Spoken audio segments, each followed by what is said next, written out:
How's it hanging, Phil? Child's Play 2.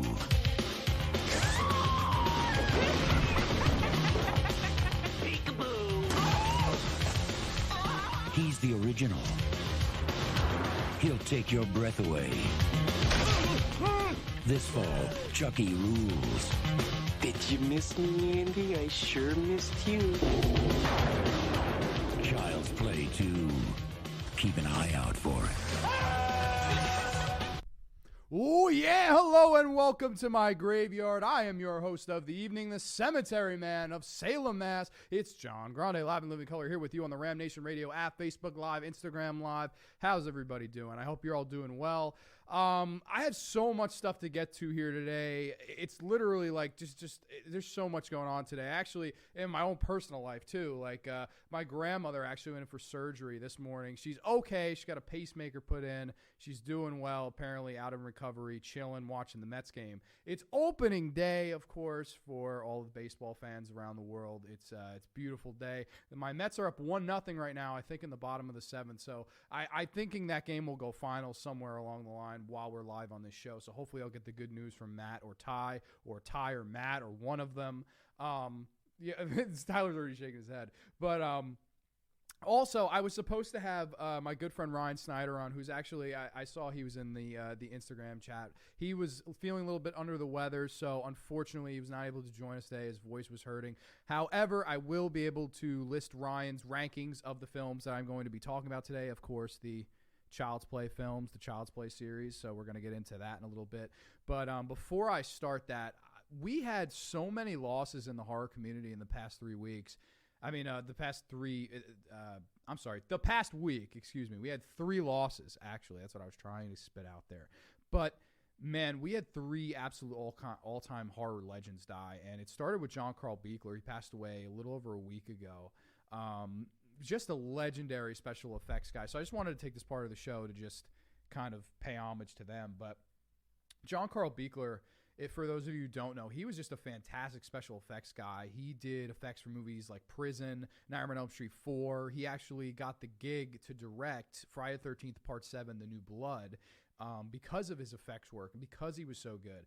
And I'll be honest, Friday the 13th Part 7, The New Blood is one of my favorite Friday the 13th movies because of his effects, because of the look of Jason in it. And I think that John Carl Buechler just did a fantastic job directing, because he was one of those guys that he was like, I don't want Jason to look polished. I don't want Jason to be unscathed or whatever. Like, he wanted every single scratch, nick, everything that had ever happened to Jason, he wanted to show, he wanted to display.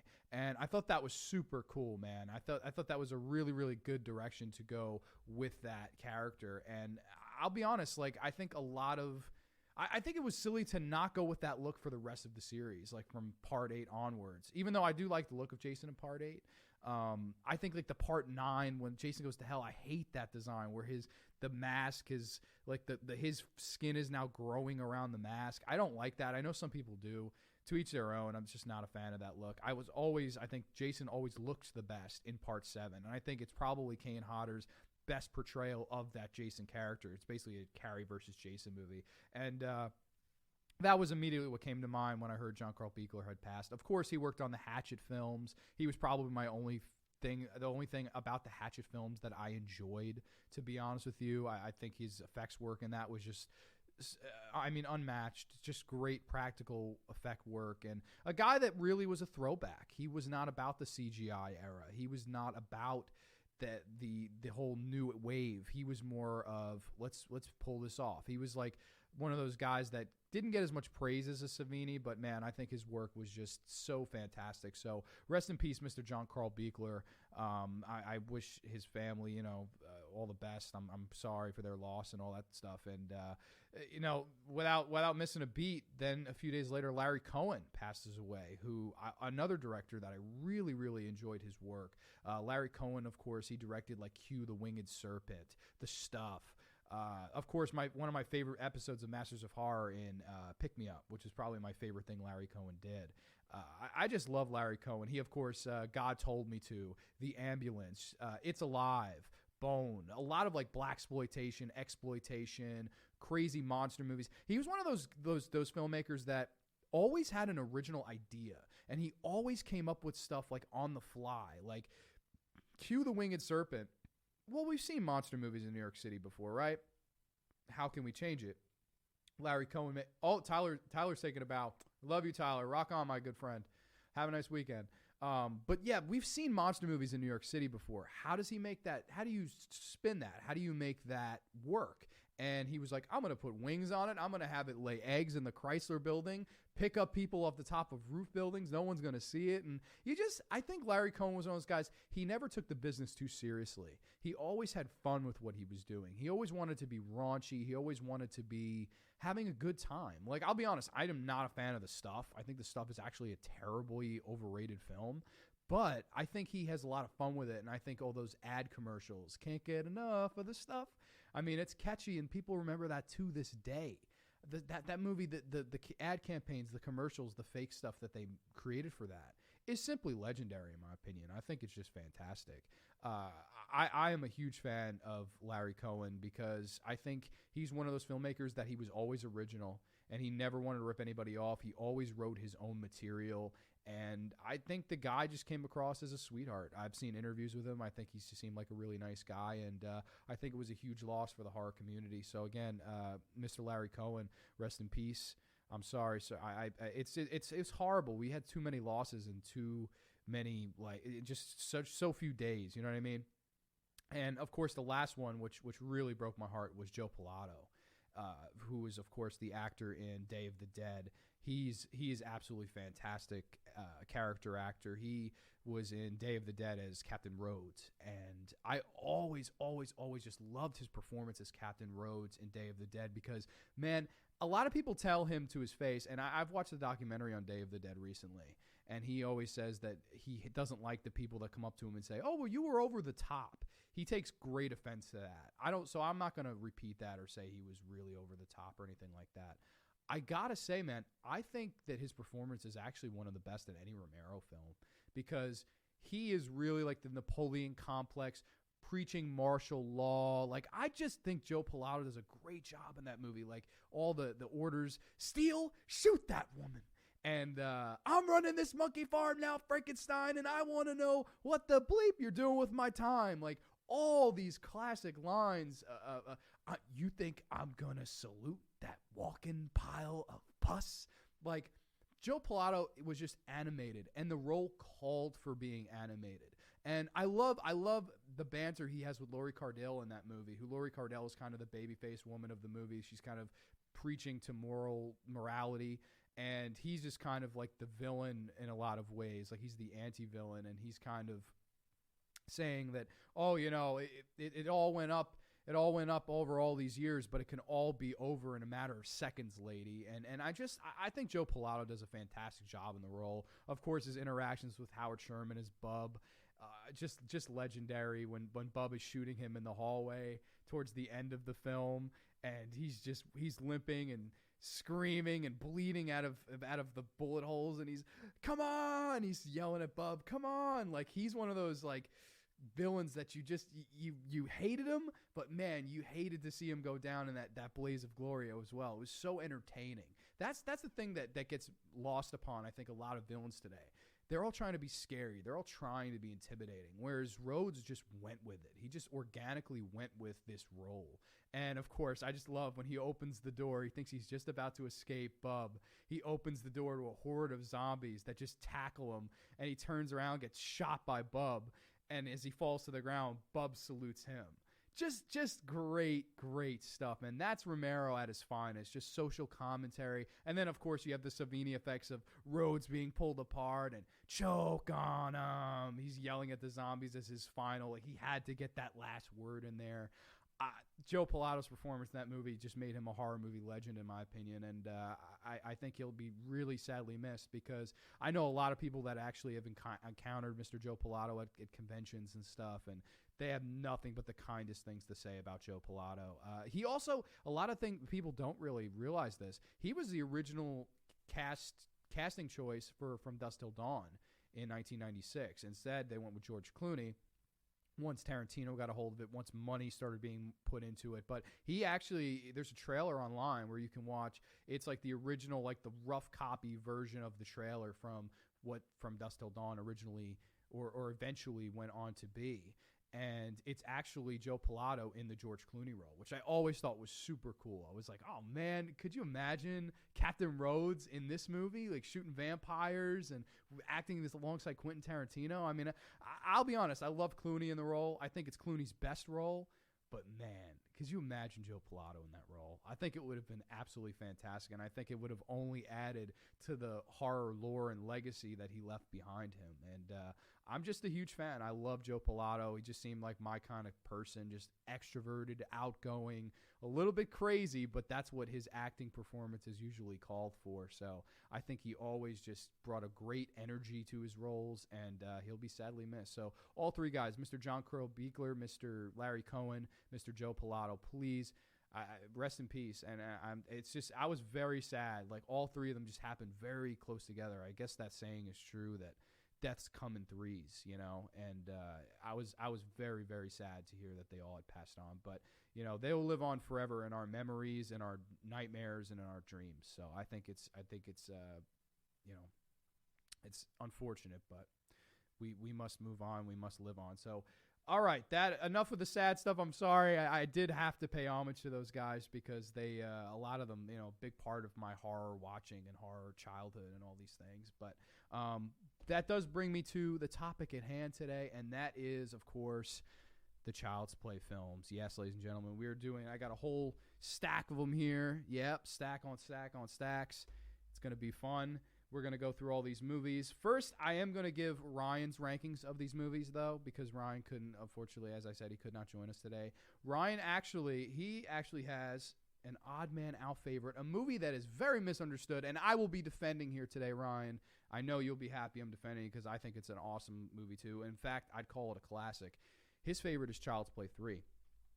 And I really can see why. I love this movie. I'll get into why I love this movie, but I'm just going to read off Ryan's first. So his number one is Child's Play 3. Very controversial pick, but I think it's a kick-ass movie, and I'll get into why.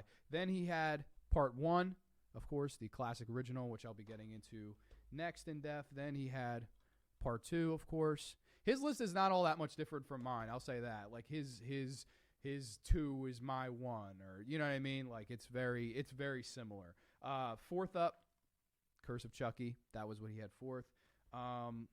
Memory's not serving right now. I believe he had Bride next, then Cult, then Seed. I know we both have Seed at the bottom. I may be mixing up Bride and Cult, but from what I remember of the list, I'm sorry if I butchered those. So switch them, reverse it, if not. But all right, so I'm going to get into these movies, and it all started in 1988. It all started with a classic from one of my favorite low-key horror movie directors that really does not get enough credit, in my opinion, nowadays. And that is Mr. Tom Holland, who is coming right off of making Fright Night, one of the best vampire films of the 1980s.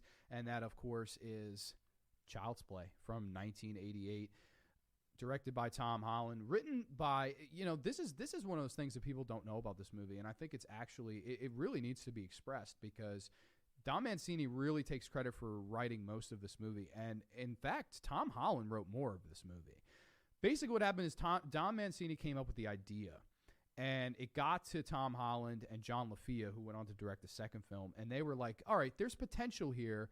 However, we want to add some stuff to it. So they actually added voodoo angle, which goes on to be in this movie and used throughout the rest of the series. Even to the latest installment, they're still using the voodoo codes and stuff like that. So I thought that was always really, really cool.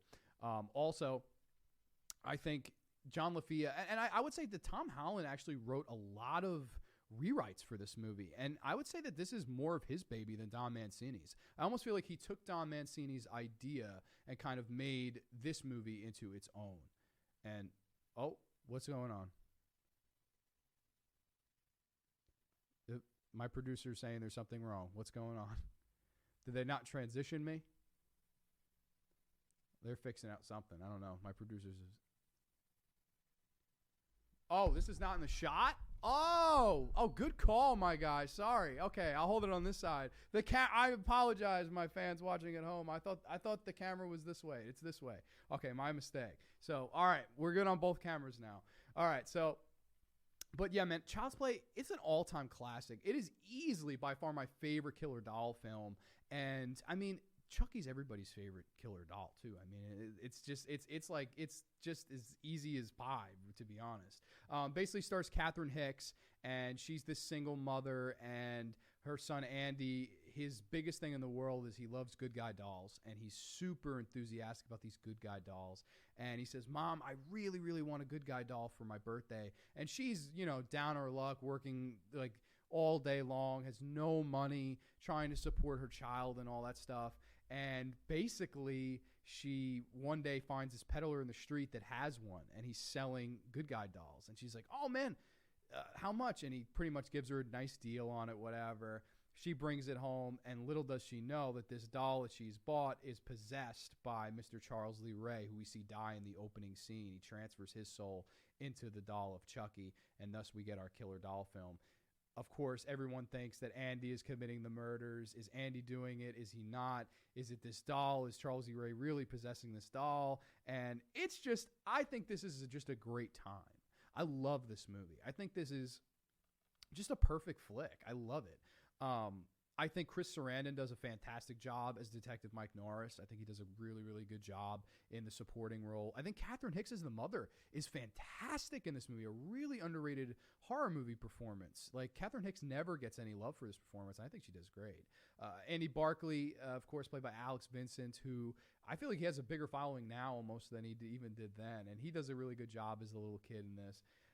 And, of course, how can I forget Mr. Brad Dourif, Chucky himself, as the voice of Chucky. Just one of the most iconic horror movie villains, one of the most iconic horror movie voices, of course, voiced by Oscar nominee Brad Dourif. I just think he does a wonderful job in this role with this voice. And he really, I think, in a lot of ways, Chucky and Brad Dourif, he is the series. Like, it's almost like a Freddy situation. Like, you don't really ever hear that, too, because I guess it's a voice thing as opposed to, oh, well, he is the doll. He's actually the doll. That comes into the animatronics and stuff like that. Kevin Yeager, guys like that. And, man, I just think he's fantastic. I think Brad Dourif just brings so much to this role that without him, I don't think it ever would have been the same. Like, I've heard, actually, you can listen to test screenings. They tried a different guy with the voice. And Chucky really sounded like just too high-pitched, not menacing at all. It almost sounded like a woman's voice. But it was a man, like, doing a high-pitched voice. And it's just awkward as all hell. Like, it's one of the funniest things ever when you hear it. Because it's just like, huh? Like, that was they were going to go with this? It's comic. It's straight comedy, man. But I think Tom Holland brought a lot of originality to this movie. I think a lot of the kills in this movie, they're very, I would say this is a slow burn as opposed to the second one. Like, you get that origin, you don't know whether or not the doll is alive, and we don't feel there's detective work going on, and Catherine Hicks is trying to figure out who Chucky is, where he comes from, what he's doing, why he's doing this, why he's trying to get into the body of her son, and it's just a great time. It's fast paced. It's just really well acted. I mean, there's really not much. I don't know what to say about this one, really. There's so much I like about it. Of course, some of the cheesy lines where he encounters his voodoo, the guy who trained him in voodoo, Chucky. He says, what do you think of my new body? And he's like, you are a disgrace. You use my voodoo practices for all these horrible things. And Chucky's just like, well, you better tell me how to get out of my body or I'm going to take your voodoo doll and kill you. And he's like, what? And yeah, he has his own voodoo doll, and he tells him that you have to transfer your soul into the body of the person you first revealed yourself to. And he says, all right. And he says, but you have a date with death, and stabs the voodoo doll. I mean, just classic stuff. And I will say, as a child, this one really scared me. Like, I would genuinely say this terrified me when I was a kid. Especially the scene where Catherine Hicks goes home after they take Andy to the station, and she realizes that there's no batteries in the doll. I just think that's such a tension-filled scene. She's throwing out the box, and the batteries fall out. And she kind of looks, she picks them up, they're sealed, And she looks at the doll is sitting on the couch, and she walks over to it. And as soon as she checks for the batteries in there, maybe there were batteries included, she checks, Chucky's head spins around. Hi, I'm Chucky, want to play? And she drops it and screams. And man, when you're like a little kid, there's nothing in the world scarier than a doll coming to life and attacking your mother. Like, damn, man, that is some scary stuff, heavy stuff. But man, I think it's really, really well done, because I think Tom Holland really knew how to build tension with this movie. Even better so than in Fright Night. I actually think I'd put this ahead of Fright Night. I really enjoy this movie. I would say more than Fright Night. And I know a lot of people disagree, but I don't know. I guess maybe because I grew up with this one a lot more, whereas Fright Night I kind of years later kind of discovered it kind of thing. But man, I just of course the finale I think is really, really good. And they're shooting Chucky, burning Chucky, all these great one-liners. And Andy, no, we're friends till the end. And Andy lights the match. This is the end, friend. Drops the match on him. Chucky bursts into flames. And I think this is a really, really great killer doll film. Probably my favorite of the bunch. A movie I've seen to death. Definitely a movie in my top 10 most viewed. I've viewed this movie way too many times. Like, way too many times, to be honest with you. But I just love it. I think it's a classic. I think honestly, I'm going to give most of the credit to Mr. Tom Holland, because after this, I don't know if the rest of the movies had the feel to this one. Like, this one had a feel that the other ones just sort of lacked. And I think it's an all-time classic. So Child's Play, I'm gonna go really high on this one. I'm going 10 out of 10. I think it's a perfect film. I love the original Child's Play. So that is Child's Play 1, which of course brings us to the sequel. Yes, ladies and gentlemen, sorry, Jack, Chucky's back. Child's Play 2 from 1990, directed by John LaFia. This one very much more inspired by the Don Mancini original script. He had a lot more say in this film after the success of the original film. And I got to say right off the bat, this is a fantastic sequel. This is one of those sequels that I think is just as good as the original movie. Like, I don't think it's a big step down. Like, a lot of people say, oh, sequels are never better than the original unless they bring up T2 or Aliens. And I'll be honest, I like those two movies, but I don't think either one of those movies even comes close to the original. This movie, on the other hand, I think this comes very close to the original. And the reason for that, I would say, because I actually just rewatched this one last night, I think the pacing in this movie is the reason it is so good and is so on par with the original. Because in the original, yes, you have the origin story, you have let's figure this out. This movie, it feels like it gets going immediately. Like, you feel like bang, bang, boom, you're into the plot. Chucky's killing people 5 minutes into the movie. And I think that really helps, because this one took a very much more gore, slasher, extreme approach. This took a very much more like the body count continues, Friday the 13th Part 2 type of formula approach to the Child's Play series. And I think that was the best direction to go. Of course, you have... so many great one-liners in this movie from Chucky. Too many literally to say. But of course, the story again is Andy Barclay, and he's moving from foster home to foster home. Catherine Hicks and Chris Sarandon are kind of just forgotten about. Which I'll be honest, I don't like forgetting about those characters because I loved those characters. But it is what it is. I liked at the end of this film they say, yeah, all four of us saw it, but who's going to believe us? And that kind of leads you into this film where all the adults that backed up Andy Barclay are not around anymore. And Andy's bouncing around from foster home to foster home until he finally meets these new parents that take him in. And, of course, Christina Leese plays his, foster sister. And Kyle is the character's name. And I just love Christina Leese in this movie. Again, another, I would say a final girl in a lot of ways that is kind of never mentioned for some reason. I don't know. I really like Christina Leese in this. Would actually kill to see an interview with her just discussing this film, not the newer films. I really would love to hear her opinion because she apparently had a great time and to this day is still friends with Don Mancini and Alex Vincent and all this stuff. And I think she added a good heart to this movie where you wouldn't think, Child's Play 2 has a heart. But yeah, there's points where her and Andy are talking and she says, listen, I've heard it all before. Because these foster parents, we'll face it, they're a bunch of asses. They're really mean to Andy.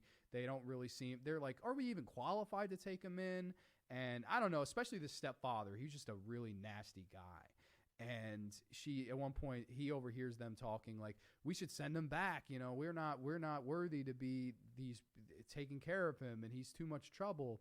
And Kyle kind of goes over to him, grabs his shoulder, and is like, listen, like, sometimes you got to realize that the only person that can help yourself is yourself. Like, you can only help yourself at sometimes. And like, that's the truth. You know, sometimes you have to rely only on yourself. Sometimes you're not going to have people that have your back. And I think that added a lot to this, and a lot to what eventually comes on to be the ending of this film. But I mean, just some fantastic kills. I really always like the scene where Chucky goes in the room and kills the teacher, and he writes profanity on the paper to frame Andy.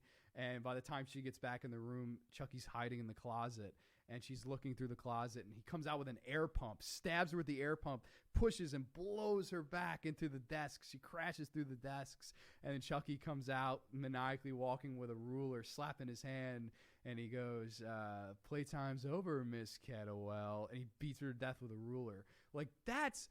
wow, like, I love that kill scene, man, because that's just dark. Like, that's just like, it's humorously dark. It's like black comedy. But man, is it well done. I think it's scary, and I think at the same time, it's like, when I first see her fly back, you go, oh my God, like, it's one of those like crazy reactions. And then when he's killing her, you're like, wow, this is actually pretty brutal. I think the kill of the foster parent, I just love it, because the whole movie, these foster parents are like, the doll's not alive, the doll's not alive, the doll's not alive, which is an occurring theme in all of these movies, obviously, because dolls aren't alive, right? But the father's coming down the steps after Andy's trying to confront Chucky, and Andy has a knife in his hand. And he's like, Andy, easy with the knife. And he's going down the steps slowly. And all of a sudden, you see Chucky pull like this kind of like cane. And it's actually like a fireplace poker with like a round edge on it. And he pulls his foot, and he's hanging on by like a thread on the steps. And if he falls, he's gonna fall, break his neck and fall to his death. And before Chucky releases him, he kind of looks him down and he goes, "How's it hanging, Phil?" Pulls it, and Phil falls down, breaks his neck. And I was always like, wow, like, that is a great comeuppance for a character that we didn't like, you know? Like, the whole movie, we're just like, oh, this guy's such an ass. Like, somebody, like, you know, the character, somebody get this guy. And then, of course, Chucky just kind of just sticks it to him right before he kills him. And, man, I just think that's just really, really fantastic kill. Of course, Kyle then discovers that Chucky is alive.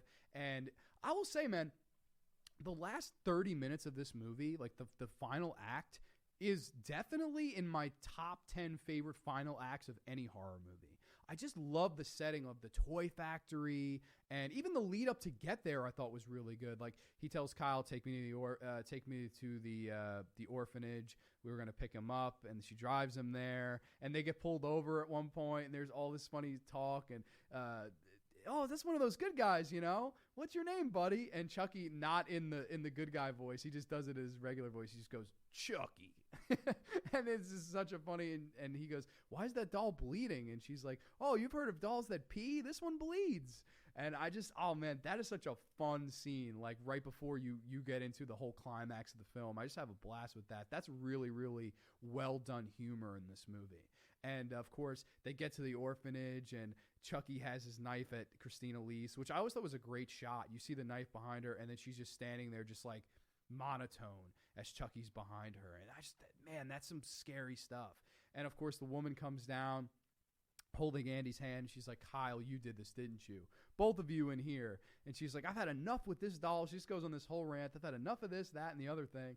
And Chucky looks at her and goes, amazing, isn't it? Stabs her. She falls into the copy machine, and she falls, and all these copies just go over her body like her last dying seconds and breaths. That's brilliant, man. There's so many good slasher movie kills in this movie. Like, I don't know if I should credit that more to Mancini or LaFia, because I know LaFia had a really big say in this movie as well. It was really like almost, I would say like 60-40 in favor of Mancini, but LaFia had a lot added on to this as well. He would go on to direct like Man's Best Friend with Ali Sheedy. He's a really good filmmaker in my opinion. I really liked him. I wish he had done more. I wish he had done maybe even Child's Play 3. I think he would have been an excellent choice to come back and direct it. I don't know if they asked him or not, but I think he does a fantastic job with this. And then, of course,